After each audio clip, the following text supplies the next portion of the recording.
کرنے کی کوشش کریں گے. کامیاب اور ناکام دنیا میں یہ دو کوالٹی ہے. کچھ لوگ کامیاب ہیں، کچھ لوگ ناکام. میں نے کامیاب لوگوں کی زندگی کے بارے میں غور کیا اور میں نے کوشش کی کہ ذرا جاننے کی کوشش کروں کہ کامیاب کیوں لوگ ہوتے ہیں اور ناکام کیوں ہوتے ہیں. تو غور سے سنیں. کامیاب لوگوں کی پہلی خوبی یہ ہوتی ہے کہ وہ کوئی بھی کام وداؤٹ پلاننگ نہیں کرتے. ان کے پاس پلاننگ ہوتی ہے. وہ ایک دن کی پلاننگ نہیں کرتے، 10 سال کی پلاننگ کرتے ہیں. اور مسلمان سے پوچھو کل کا پلان، ارے یار کل صبح ہوگی پھر دیکھیں گے، صبح ہوگی پھر دیکھیں گے. کوئی پلان نہیں ہے اس کے پاس.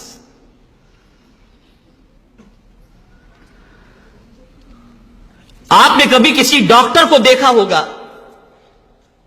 جو بڑا ڈاکٹر ہو، اسپیشل ہو، کسی فیلڈ کا ماہر ہو، تو آپ کو اگر اس کے پاس جانا ہے تو وہ آپ کو 3:10 کا ٹائم، 5 بجے کا ٹائم، 4 بجے کا ٹائم، وہ آپ کو ٹائم دے دیتا ہے.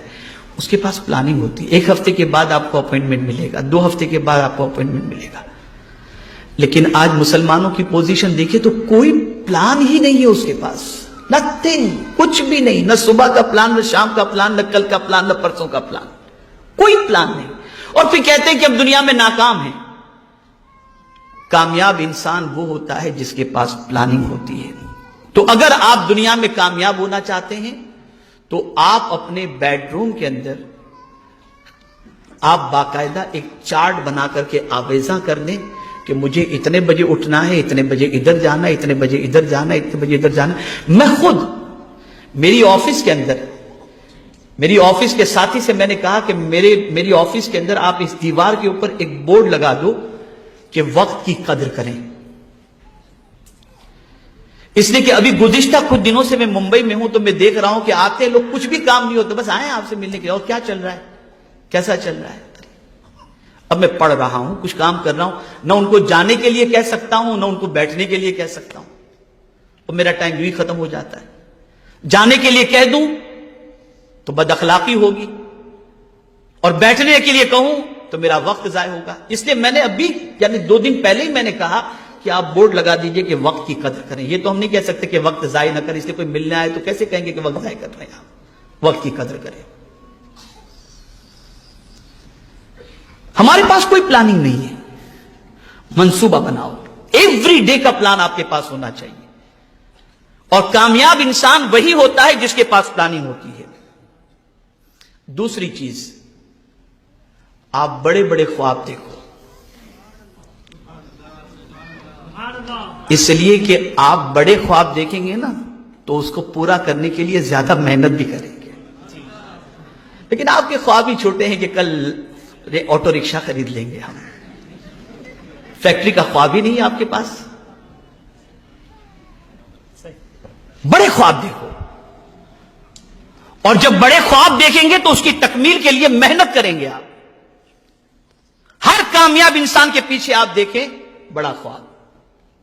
میں زندگی میں یہ بنوں گا. پھر آدمی اس پر لگ جاتا ہے، محنت کرتا ہے، پھر اس نتیجے پر پہنچتا ہے. تیسری چیز، کبھی بھی رسپانسبلٹی سے بھاگے نہیں. آپ رسپانسبلٹی کو قبول کریں، ذمہ داری کو قبول کریں آپ. اور ذمہ داری وہ قبول نہیں کرتا جو بالکل کاہل ہوتا ہے، جسے کچھ کر گزرنے کا جذبہ نہیں ہوتا. اور ذمہ داری وہ قبول کرتا ہے جس کے اندر کچھ کر گزرنے کا جذبہ ہوتا ہے. ایک اور چیز، دوسروں سے سیکھتے رہیں. کچھ نہ کچھ سیکھتے رہیں دوسروں سے. دنیا میں کوئی بھی واقعہ آپ کے سامنے آئے اس سے کچھ سبق سیکھیں، عبرت حاصل کریں. فَاعْتَبِرُوا يَا أُولِي الْأَبْصَارِ، یہ قرآن کا فرمان ہے. عبرت حاصل کرو.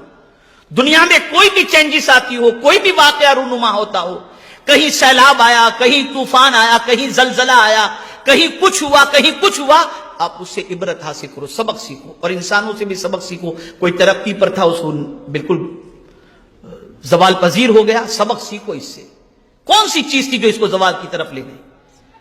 کل تک شہر کے اندر عزت کی حیثیت سے گھوم رہا تھا، آج بے عزت کیوں ہوا؟ سبق سیکھو، اسے ریزن تلاش کرو۔ اگر آپ کے اندر یہ خوبی ہے تو آپ اچھی طریقے سے کامیابی کی شاہراہ پر گامزن ہو سکیں گے۔ اور ایک خاص چیز، ناکامی سے کبھی نہ گھبرائیں۔ کبھی ایسا بھی ہوگا کہ کسی چیز کے اندر آپ نے محنت کی اور جو رزلٹ آپ چاہتے تھے وہ رزلٹ آپ کو میسر نہ ہوا، تو اس رزلٹ کے میسر نہ ہونے پر آپ گھبرائیں نہیں، اس لیے کہ 100 بار گرنے کے بعد انشاءاللہ پھر جب آپ اٹھیں گے تو اللہ آپ کو کامیابی عطا فرمائے گا۔ دنیا کا ہر کامیاب انسان پہلے ناکام ہوا ہے پھر کامیاب ہوا ہے، پہلے ناکام ہوا ہے پھر کامیاب ہوا ہے۔ تو ناکامی سے کبھی نہ گھبرائیں، کبھی نہ گھبرائیں۔ خود میرے آقا صلی اللہ علیہ وسلم کی سیرت مبارکہ ہمیں اس کا درس دیتی ہے اور ہمیں اس کا پیغام